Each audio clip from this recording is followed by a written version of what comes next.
ciri anak soleh berbakti kepada kedua orang tua. Rasulullah Shallallahu Alaihi Wasallam bersabda, siapapun yang ingin dipanjangkan umurnya dan ditambah rezekinya, maka hendaknya dia berbakti kepada kedua orang tuanya dan menyambung silaturahim. Hadis riwayat Ahmad dan Al-Baihaqi. Berbakti bisa dilakukan dengan mematuhi perintahnya, tidak menyakiti hati mereka dan tidak menyusahkan keduanya. Namun bagaimana jika orang tua memerintahkan sesuatu yang diharamkan? Rasulullah Shallallahu Alaihi Wasallam ditanya, wahai Rasulullah, kalau menolong orang yang teraniaya kami sudah mengerti, bagaimana dengan menolong saudara yang berbuat zolim? Beliau menjawab, dengan menghalang-halanginya berbuat zolim. Hadis riwayat Al-Bukhari, Muslim dan Ahmad. Jika orang tua memerintahkan melakukan sesuatu yang diharamkan, kemudian si anak menolaknya, anak ini tidak disebut sebagai anak durhaka, akan tetapi merupakan anak yang berbakti kepada orang tuanya karena telah menahan orang tuanya dari berbuat yang haram. Cinta kepada Allah Subhanahu wa taala. Ketika anak diajarkan tentang ibadah, hatinya akan terikat dengan Allah Subhanahu wa taala sehingga akan mengembangkan cinta yang mendalam terhadap Sang Pencipta. Menanamkan rasa cinta kepada Allah Subhanahu wa taala sejak usia dini akan membantu anak tetap berada dalam lingkungan kebaikan dan menjaga diri mereka dari pelanggaran terhadap aturan agama. Cinta Rasulullah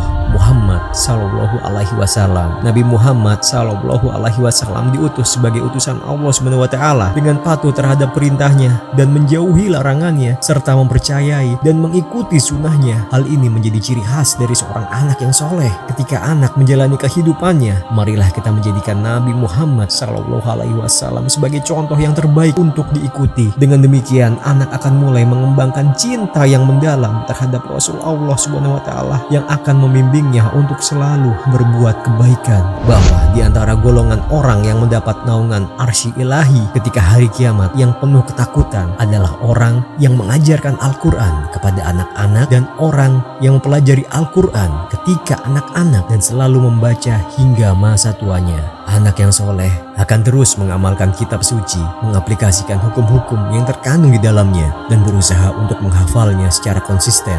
Dengan menjaga hubungan erat dengan kitab suci Al-Quran, mereka akan berharap untuk mendapatkan syafaat dan pertolongan di hari kiamat atau saat pembalasan nanti. Mengerjakan sholat 5 waktu, melaksanakan sholat wajib tanpa meninggalkan sholat sunnah akan membantu seorang anak menjadi soleh. Ketika orang tua melihat hal ini menjadi kebiasaan anak, tentu akan menjadi sumber kebanggaan yang luar biasa. Selain itu, untuk anak laki-laki disarankan untuk diajak berjamaah di masjid, sementara anak perempuan dapat melaksanakan sholat di rumah tepat pada waktunya. Tindakan ini akan menjadi ciri khas yang jelas terlihat dari seorang anak yang soleh. Wallahu a'lam bishawab.